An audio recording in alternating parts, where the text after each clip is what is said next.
kulanti wacan wanaagsan saaxiibayaal mar kale iyo maqal kale waa taxanihiinii labaad iyo kalkiisii saddexaad.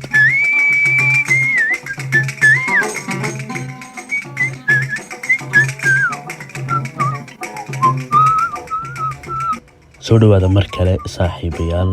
waxaa inoo marti ah Fadxi Cabdi Xasan. Fadxi waa mid ka mid ah foolaadka dhalinyarada hal abuurka ah ee jiilkan suugaanta curisa. badanka Fadxi suugaantiisu waxay ka warantaa nolosha inta la faca ah, waxayna la hadashaa wacyiga jiilkiisa. Fadxi wuxuu ku foogan yahay baarista duxda suugaanta xeer iyo xayndaab wixii ay leedahay, iyo barnaamijkeenan mowduuca uu daaran yahay oo ah farshaxamada suugaanta. intiinii horey ula socotay baahinta barnaamijkan iyo qaybihiisii waxay qofka faham ballaaran ka siinayaan suugaanta iyo waxa ereyga suugaan ahi ka dhigan yahay. qaybtan waxaad ku maqlaysaan hordhac iyo guud markii u horeeyey ee barnaamijkeena. iminka Fadxi ayaan soo dhaweynayaa. soo dhawow Fadxi. aad iyo aad baan kaaga mahadnaqayaa sida qurux badan ee aad barnaamijkeeda ugu soo abaabushay. waxaan kaloo kugu bogaadinayaa barnaamijyadaadan waxtarka leh ee aad ummadda halkan uga baahiso, hadday noqdaan maqaalo qoraan oo aad codayso iyo hadday noqdaan maansooyin oo waxtar weyn ummadda u leh. waata la yidhaahdo dee ummaddeena waxa weeye ummad oral society oo sidii loo lahaana dee ay noqotayba ummad wax dhageysata oo hadasha, oo aanay u ahayn dee ummad wax akhrisata oo wax akhriska ku fiican. marka barnaamijyadani waxay u saamaxayaan in waxyaabo badan oo qoran oo ay ku seegi lahaayeen akhris la-aantooda inaad adigu cod ugu bedesho. khaasatan aniga waxaaba in badan maansooyin aan ka wahsanayay aniguna inaan muuqaal u duubo, ayaad in badan muuqaal u rogtay oo aad codod duubtay, oo aad codod intaad codaysay adigu aad muuqaal wanaagsan u duubtay. marka waa arrin aad iyo aad u muhiim ah in meel kasta oo ummadi ka hadashana ay Soomaalidu wax ku yeelato oo wax waxtar leh ay muxuu ku gudbisato. waa wax weyn oo ummadnimadeena iyo qiyamkeena iyo halka ogaalkeena iyo garashadeena marayso tilmaamaya. waxaan kaloo aad iyo aad kuugu bogaadinayaa magaca qiimaha leh ee aad la baxday oo miyir. waa miyirkuna sidiisaba dee waa halka dadka kala fadhisha, waana meel la kobciyo oo la koriyo oo wax lagu darsado, waa meelaha ugu muhiimsan. waxaan kugu biirin lahaa haddii ay halbeeg ku noqonayso iyo haddii ay halkudhig ku noqonaysaba laba tuduc oo ku jiray maansadii Ilaahay u naxariistay Ibraahim Galle, maansadii mulaax ee Ibraahim Galle, waxay ahaayeen miyirkiiyo hubsiimadu maro weeye la huwado. marka wuxuu tilmaamayay qiimaha iyo milgaha uu leeyahay miyirka iyo deganaanta iyo hubsiimada iyo garashada iyo garaad badnaanta. marka waa magacaana waan kugu bogaadinayaa, magac qiimo badan la baxday. aad iyo aad baad mahadsan tahay saaxiib. labadaas tuduc ee qiimaha badanna waan kaa guddoonnay. haddaan ku soconno bal intaynaan su-aalaha u dhacdhicin, Fadxiyow bal barnaamijkeenna hordhac guud iyo guud marka bixi. haddii aan si kariyo hordhac guud ka bixiyo barnaamijka, horta waxaynu guud ahaan kaga warrami doonaa barnaamijyada qaybaha kala duwan aan u samayn doono ee halkan ka baahin doono wax ku saabsan suugaantixeedka, suugaantiraabeedka inagu u gelimayno oo garashadeeda iyo cilmigeeda ciddii leh baa laga wareysan doonaa. markaan waxa qura ee aan halkan ku gudbin doonaa suugaantixeedda, siyaabaha ay ku qurux badan tahay, waxyaabaha fool xumeeya, waxyaabaha haddii lagu daro ay bilgiheeda iyo quruxdeedu soo baxayo. marka waxyaabahaasaynu inta badan aynu halkan ku taataaban doonaa. waa tahay saaxiib, ereyga suugaantixeed maxaad uga jeedaa? bal isira dul taag. waa si wanaagsan waad ogtahay oo haddaan isul taago ereygaa suugaantixeedka waxaan uga jeedo afkeena Soomaaliga ereyada cilmiga ah inta badan sal fadhiya malaho mid walba dee meel loogu soo hagaago oo qeexitaan toos oo uu leeyahay, oo halkaas aan mooyaan meelkan aan lagu arki karin malaha, oo way gurguraano qofba kii uu soo gaaro ayuu ku bedeshaa mid kale. waxaa laga yaabaa in meel qura majalad quri ay 4 erey oo leedahay oo midba ereygu soo gaaro qofba uu isticmaalo. waxyaabaha taas oo tanoo qura maaha sugaantixeedkanoo qura maaha ee waxaa la isweydiinayaa oo aan weli sal loo haynin maansada iyo tixda horta teebaa weyn ma maansada ayaa tixda hoos timaada maansada mise maansada tixda ayaa hoos timaada maansada mise maansada hoos timaada tixda. waxaa kaloo la isweydiiyaa maxay ku kala duwan yihiin murti, hawraar iyo halkudhig iyo hal muceed iyo waxyaabahaas maxay ku kala duwan yihiin. miyaa la isku bedelan karaa mise la iskuma bedelan karaa waa ereyo kala gaargaar oo midba meel loo isticmaalo. maahmaahada, carab jalaqada iyo hal xidhaaluhu ma yihiin kuwo ka mid ah suugaanta. marka haddaynu teennii ku noqono waxaa jirta suugaanta ayaa la yidhaha waxaa loo qaybiyaa tix iyo tiraab, mise waxa qoran kale waxay ku doodaysaa suugaanta tix iyo tiraab looma qaybiye hadalka ayaa loo qaybiyaa tix iyo tiraab. marka labada anigu waxaa ila saxnaatay qolada suugaanta u qaybisa tix iyo tiraab. marka suugaantii waxay u qaybinayaan qaybna waa tix oo waa qaybtaas maansooyinka iyo gabayada iyo badaha kala duwan qabanaysa, qaybna waa tiraab oo tiraabtii hadalkii caadiga ahayd tiraabtii hadalkii caadiga ah maaha waa suugaan waxa weeye suugaan iyana waa qayb suugaantii ka mid ah oo wax alaala wixii qoraal ah hadday sheeko faneed tahay, hadday sheeko gaaban tahay, hadday maqaalo tahay, hadday curasyo tahay. marka waxaas oo dhan waxaa loo aqoonsan yahay inay yihiin suugaan tiraabeed.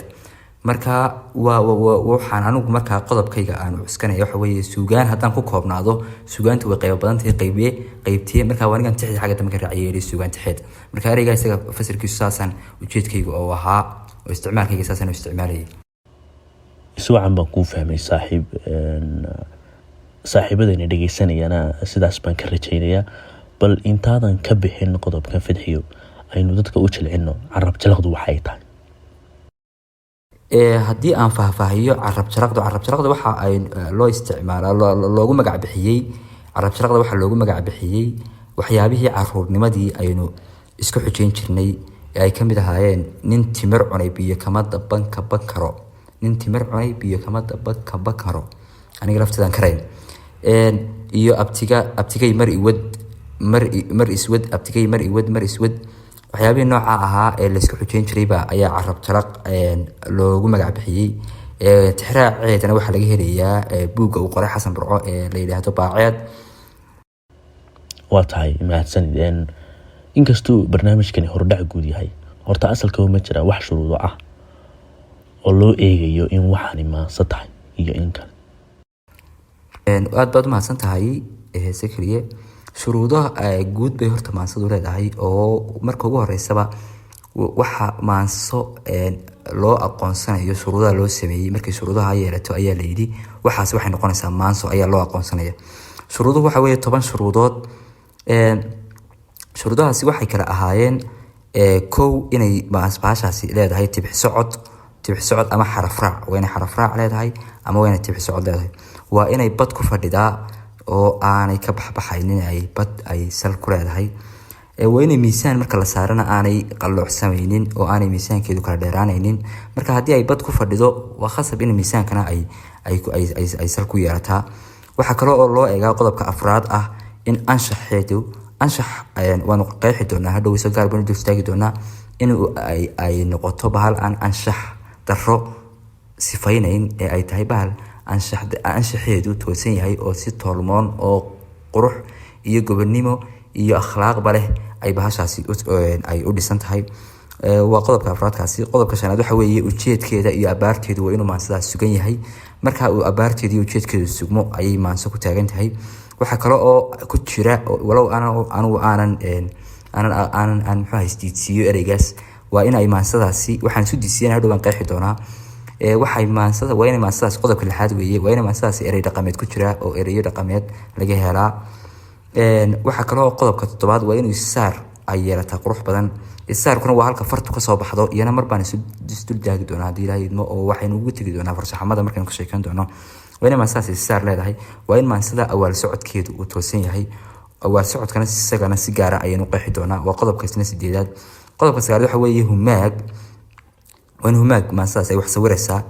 qodobka 10aadna waa inay hoogelinteedu ay fadhidaa oo ay sunsunkeedu wanaagsan yahay oo ay sheeko kuu bilaabaysaa oo si la fahmi karo u bilaabaysaa si la fahmi karo ay maansadu kugu dhacdo min bilow ay wax kaa dhacin kartaa dee hawlgelinta marka wax kaa dhacin kartaa marka 10 qodob haddaan si guud dul maro waxa weeye 1 tibix socod 2 badeeda oo fadhida 3 miisaanka 4 anshaxa 5 ujeedka 6 erey dhaqameed 7 isisaar 8 awaar socod 9 humaag 10 hawlgelin marka 10 xeer baa ayaa shuruudo u ah maansada markii 10 xeer buuxiso ayaa maansada loo aqoonsan karaa walow ay jirto oo qofka dee advancega un baa loo eegaya 10 qodob oo dhameystiran qofku buuxiyo qof dadka kale dee marka bahasha qofba inuu buuxinaya oo waa dhif iyo naadir maansadu inay dhameystirto 10 qodob ay ku fadhido oo si qurux badan ay u dhameystirtaa waa tiro kooban lagu helo marka ereyadan baan yana gaar markaa si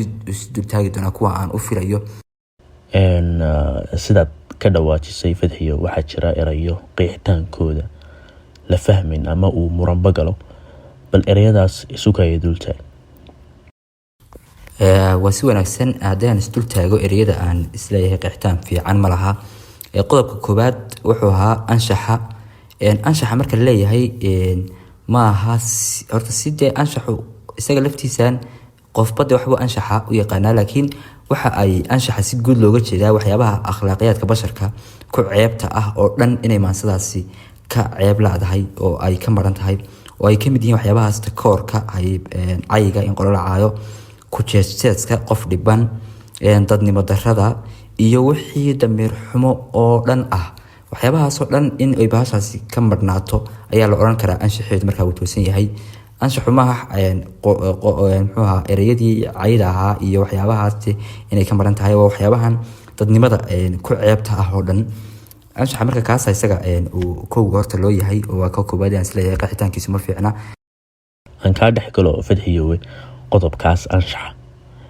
iyo kuwii kale aad soo sheegtay maasooyinka jacburka ah ma qabanayaan bal arrinta noo faahfaahay waa qabanayaa oo shuruudaha guud dhammaantood mid jacbura iyo mid aan ahaynba qodobkani uu qabanayaa mid jacbura iyo mid gabay xayir ah gabay xayirka marka gabay xayirka iyo jacburkaba labadaba muxuu ahaa waxa looga jeedaa waliba gabay xayirka qosol oo kale looga jeedaa in lagu qosliyo dadka jacburkana sidoo kale in lagu qosliyo dadka looga jeedaa marka labaduba markay qosol yihiin wax dadnimada ku ceeb ah qosol lagama baari karo oo shuruudan anshaxa way qabanaysaa qodobada guud ee kalena way wada qabanaysaa waliba gabay xayirka qodobada guud oo kale uu kala siinayaa laakiin jacburku hal qodob oo ah tibix socodka ama xaraf raaca ayuun baan isaga qabanayn oo isaga xaraf raaciisa waa kala duwi karaa oo iyadoo da ku socotaad ma u bedelaysaa oo isku dhex daraysaa oo xaraf raac u eegimaysid marka iyada xaraf raac qaban maayo waa jacburka abaan xaraf raac qabanayn marka shuruudaha kale laakiin way kala wadaagtaa waxa kale oo jira isna aynu baahanahay inaan isdul taagno qodobkan lahaa anigu ima cuntamin inuu ku jiro walow dadka qaarna iga aragti doonaan karaan oo ay qabaan bade inay ku jiri karo oo ay muhiim weyn yahay waa kii qodobkii ahaa erey dhaqameedka qodobkaasni oo sababta uu aan anigu muhiimka ilaahay waxa kamid ah erey dhaqameedku waxa jira inta dadka u tirinaysa dadka suugaanta u tirinaysa marka nin dhalinyaro xilligan suugaan tirinaya aad tahay waa dadka dhalinyarada ah ee TikTok isticmaala ee Facebook isticmaala muxuu ahaayay aaladahan isticmaalaya maaha dad nolol miyi badankoodu dad nolol miyi ku soo koray oo wax ka garanaya maaha haddii aad isticmaasho erey dhaqameed oo waxa jira niman halabuuraa oo baadha in ay erey dhaqameed iyo wax aan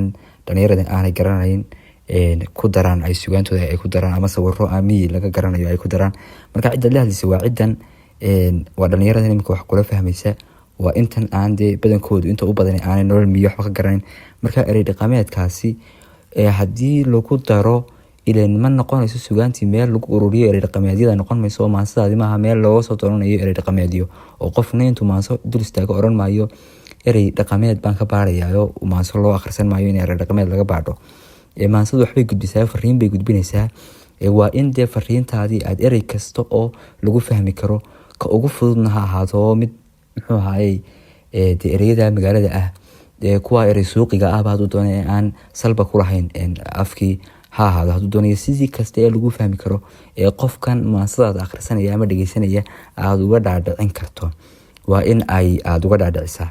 marka qodobka sababtaa awgeed baanan muhiim ugu arkaynin oo aanu aniga muhiim ila ahayn. waanan ogolahay dee in ay aragti dee laigaga duwanaan karo oo dee laigaga saxnaan karo oo waa wax laigaga saxnaan karo. waa si wanaagsan Fadxi in abwaanku curintiisa erayo ku daro oo erayadaas la fahmi waayo lana soo weydiiyo sidaasna bara afeed oo kale ku noqdo miyaysan fiicnayn? yahow in halabuurku uu horta iyo afka laysku xidho waa wax guud oo imika intii u dambeeyeyba dee jiray oo haddii lasoo qaadaba afkii uu dhimanaya cidda markiiba lasoo eegaya waa qofka wax sameeya sugaanta sameeya. marka waana dee waxa mas-uuliyad maaha saaran inuu afku ka baxo meesha balaaba haduuba ka baxayaba oo kaba bixi karaba in qof dee wax qof iyo qofof saaran maaha, wax qof sugaan tiriya oo qura saaran maaha, wax dee ummadda oo dhan mid wax tiriya iyo mid aan wax tirin iyo mid suuqiisa joogaba saaran oo waxa aan anigu ku waayayo wax lamida unbu qofka kale ee Soomaaliga ina ku waayaya. marka tan inuu abwaanku eri la fahmi karo lasoo weydiiyo uu maansadiisa ku daro dee maansadii qofku waxaan lahayn oo aan hore usoo yidhi imika waa inuu qofku si kasta oo lagu fahmi karo uu ka shaqeeya. marka dee macquuliyadda geli mayso inuu qofna intuu meel fadhiisto uu ka shaqeeyo sidii aan loo fahmi lahayn. qofna kama shaqeyn karo sidii aan loo fahmi lahayn dee muxuu sameeyey marka hadduu qofkii uu ka shaqeeyo sidii aan loo fahmin maansada ma in loo soo falceliyo looma sameeyo. waxaa ka weyn sawirka iyo muhiimadda iyo nuxurka lagu gudbinayo ee la doonayo in maansada uu qofkaasi ku dhuuxo. marka qofkii haddii meel kasta oo erey aan la fahmi karin uu ku jirana sawir kasta oo qurux badan haddaad geliso kama dhex muuqanayo oo sawirkaaga sida uu waadaxay wuxuu sawirku qurux bataa oo muuqdaa oo maansadu bilnaataa dee marka aad erey u fahmi karayso aad halabuurkii garan karto waxa uu u jeedo iyo halka uu u socdo aad fahmi karto ay bahashi qurux badnaanaysaa. marka aniga taasi in halabuurka uu ugu daro ereyo adag ama ereyo aan la fahmi karin maansadiisa ugu daro ilama qumana. waxaa kale oo jirta oo yana qodobada ka mid awaal socodka haddaan dul istaago awaal socodku waxa weeye waa in aad wixii aad adigu doonaysay inaad iisoo gudbiso aad sidii sheekada caadiga markaad iiga sheekeynayso oo tusaale ahaan Hargeysa kasoo baxay baad igu tiri Hargeysa markaad kasoo baxay halkan baan basaskan soo maray kaar baan goostay baskii baan soo raacay halkaasuu nagala baxay wuxuu nala maray halkaasuu nagala soo baxo Berbera markaasaad burco marka halkaa iisoo wadisa. marka haddii awaal socodkaaga uu xumaanaya haddii aad igu tiraahdo Hargeysaan kasoo baxay dabeetana halkii siiroogii burco anoo dhex maraya ayaa waxa iga soo horbaxay hebel maya waxaan kuu sheeka dhaafay markii aan Berbera marayay baa halkaa horta aan Berbera alaab aan kusoo ilaaway xaruntii Berbera. markaas sidaa aad ileedahay waxaan isdhaafsanay marba aad leedahay haddana dib u noqonayso Berbera waxaa la oran karaa awaal socodkaagu qalqal baa ku jiro oo qofkii maansada akhrisanayay wuu ku qalqalaya. marka awaal socodka suubanay hagaagsan waxa weeye inaan sidii ay sheekada caadiga isu sunsumaysay ay u soconaysay in loo soo socodsiiyo. waxaa jiri karta oo yana aan indhaha laga qarsan karin in oo yana ay farshaxaymo qurux badan ay samaysaa marka si dabagadiya sheekada loo soo bilaabo. tusaale ahaan sida sheeko faneedka kale loo qoro oo halkii sheekadu ku dhammaanaysay in laga soo bilaabo bilowga iga soo bilowdo kadibna aan halkii markii hore aad iga soo gabagabadahayd aad ku soo gabagabayso oo bartii aad ku soo xidho. taasina waa qurux kale oo qofka haddii uu leeyahay uu samayn karo oo doorasho kale oo jirta. marka taasaa horta awaal socodka suubanay uu saa yahay oo muxuu ahaayey oo ay dee maansada laga eegaya. tanna waa awaal socod kaloo suuban oo yana aynu qaadan karno. marka awaal socodku markasta maaha in waxa weeye markasta in aad sidii ugu dhaweyday qofka aad u fahamsiin karaysa sheekada caadiga markaad afka caadiga iga sheegayso aad suugaan batirinayn aad igu fahamsiinaysay inaad markan kalena aad igu fahamsiiso. Fadxi aad u mahadsan tahay intaas aan soo sheegnay dhageystayaal ee Fadxi soo taxay iska fahan soo dhaweyn iyo hordhac bay ahayd weli fari kama qodna oo qayba inoo haray laakiin bal Fadxi aan u noqono farshaxamada oo halkan u soconay bal sidee noogu kala dhigaysaa ama u qaabaysay farshaxamada. marka horta waa si fiican oo waxaynu u galaynaa halkii aynu soconay muhiimadda ahayd intani hordhac guud bay ahayd sida aynu horta insha allah haddii ay inoo suurto gasho aan doonayo inay u socoto waxa weeye horta aan dul istaaga ereyga farshaxamada ayaa laftiisu muran ku jira. oo farshaxan inta badan waxaa loo isticmaalaa muxuu ahaayey qofka gacanta wax ku sawiray artistka ah. marka dee dad kale oo magac bixintaas yiri uday oo aftahamada qofku markuu aftahan yahay marka maansadu qurux badan tahay quruxdeedu xadaaf noqdo ma farshaxan baa la oranayaa mise aftahan lama oran karo. dee aftahanku waxa weeye nin balaaqalaho hadalkiisu si wanaagsan u socdo. marka taasina waa su-aal kale oo yana isweydiin mudan oo ereygaasi dee aanu halkiisii fadhiyin haddana dee looga maarmi waayo markii wax kaloo lagu bedelo la waayey isagii la qaatay. marka sidaas ayaanu isaga u qaadanaynaa oo farshaxamada aynu oranaynaa. waxa aynu marka horta u kala qaadi doonaa qofku horta waa in marka koobaad waa in qofkii dee hibadii leeyahay oo hibadiisii hal abuurnimo ay dhisan tahay oo uu xeerarkan dee shuruudahan imika aynu soo sheegnay uu maansadiisi ay buuxinaysaa iyadoo qofkii intaasoo dhan ay jirto oo hibadii leeyahay oo waxaasoo dhan xeerarkan uu buuxinayo ayaa haddana waxaa jirta waxyaabo yarar oo technical ah oo in haddii uu ku darana ay maansadiisa qurux u sameynayso haddii uu ka reebana aanay iin badan oo sidaas oo la fahmi karo aanay sameynayn laakiin ay maansooyinkaasi aanay wax la qaybsanayn dee maansooyinkii quruxda lagu tilmaamayay. oo qofkii dee horta waa in waxaynu ka hadlaynaa waa qofka halabuurka waa in dee bahashiisii ay muuqataa ama waa in waxa meesha ama ka muuqo ama ka maqno soo maaha. waa in bahashaadi sugaantii kale ka dhex muuqataa ama waa inay ka maqnaataay oo aan dee noqonin halabuur aan noqotanin magaaladiisa ka xoogsanaya. marka waxaynu baaraynaa sidii maansada u noqon lahayd maanso muuqata oo meeshii qodobkii ay qaadatay ee ay ka hadlaysay sida ugu fiican ay noqotaa maanso uga soo dhalaashay. marka waxaynu u kala qaadi doonaa dhowr qodob meelaha markaa qodobadan shuruudaha imika aynu soo qaadanay aynu soo sheeganay maansada markii hore baa lahayd qaarkood ayaynu dee farshaxamadii ka baari doonaa oo aynu u dhaadhici doonaa aynu midmidhi isu dul taagi doonaa sida isaarkii oo kale oo aynu isagana barnaamij gaar u sameyn doono oo isaarka quruxda badan leh iyo muxuu isaarka quruxda badan leh yahayba iyo muxuu laftiisu isaar noqonayaa maxaa la isaaraya horta waxyaabahaasoo dhan baynu horta aynu eegi doonaa. marka barnaamij walba qodobkiisa ayaynu ku dul istaagi doonaa oo aynu muxuu ahay mawduuc walba intaan marka hore soo tira koobo oo aan si guud usoo jamciyo waxyaabihii aynu maansadu farshaxankeedu uu ku muuqanaya ku bilnaanaysay maansadu intaan si guud inta shuruudahan naga khusayana aynu gaar u samaysano ayaan waxyaabihii dheeraadka ahaa ee fahamkeenu dee weysiiyey dee aan sideeda u fahmayna aan yana gaar u saari doonaayo aan isku soo wadari doonaa. markaan inahaa soo sheego ayaan calaa qodob marka dambena aynu isu dul taagi doonaayo in barnaamij gaara mid walba tii barnaamij noqonaya haddii mid qura noqon weynana aynu laba mawduuc markaa isku raacino oo aynu laba isu raacino. marka inahaasaynu ayuu qorsheenu noqonayaa oo aynu barnaamijyada soo socdana aynu ku wadi doonaa. marka waxyaabaha aynu usoo qaadan doono imika awaala socodkii oo kale tusaalaha markaynu leenahay aynu soo qaadano waynu tusaale ka doonaa heesahan dee ay dadkan dhalinyarada ay garanayaan ila qof waayeeli meesha ina dhegeysan maayee. marka imika heestaas haddaynu heesahan dambe ka baadhno mid waxaynu ka heli karnaa hees Yurubgeenya qaado oo cimilada bedelan caawaan kula arkay heestaasoo kale. markaa awaala socodkaas quruxda badan la suubani aynu ka arkay heeso badan oo kale way jiraan. marka aniga dooqayga intaan ka arkay heesahaas iyo hees kale oo nin Muuse Gaas la yidhaahdo uu qaado oo erayadeeda iyo laxankeedaba uu leeyahay Sikriye Kobciye. marka heesahaas oo kale ayaa awaala socodkeedu uu aad u qurux badan. qaar badan oo kale dheeraad oo idinku aad ku darsan kartaan oo ay garan karaan way jiraan. marka waxaan uga socdaa aan tan ku xasuustay barnaamijyada dambe ee aynu farshaxanimada ku sheegayno ee aynu ku tilmaamaynana mid walba waxaanu u sameynaynaa tusaale la fahmi karo oo heesahan iminka la qaado ku jira aynu u sameyn doonaa. marka inahaasu barnaamijkeenu noqon doonaa. aad iyo aad baad u mahadsan tahay sidaasayna markaa insha allah qorsheenu noqon doonaa. aad baan kugu mahadnaqayaa Fadxi Kamiir ahaan. dhegeystayaal qeybaha dambe ee barnaamijkan yeelan doono iyo wixii dambe aanu soo baahinaba waxaan idin leenahay kulanti dambe oo xiiso leh.